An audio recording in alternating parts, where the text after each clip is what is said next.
என் வாழ்க்கையில் என் தேவனாகிய கர்த்தருடைய அனுமதியின்றி அவருடைய பார்வைக்கு வராமல் எனக்கு ஒன்றும் நடக்காது என்பதே அரிய விசுவாசம்.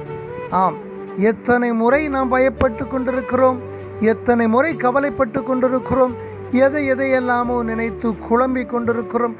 இது நடக்குமா, நடக்காதா, என் வாழ்க்கையில் இது சம்பவிக்குமா, சம்பவிக்காதா என்று சொல்லி எத்தனை முறை வேதனைப்பட்டு கொண்டிருக்கிறோம். ஒன்றை மனதில் தெளிவாய் நிறுத்தி கொள்ளுங்கள்.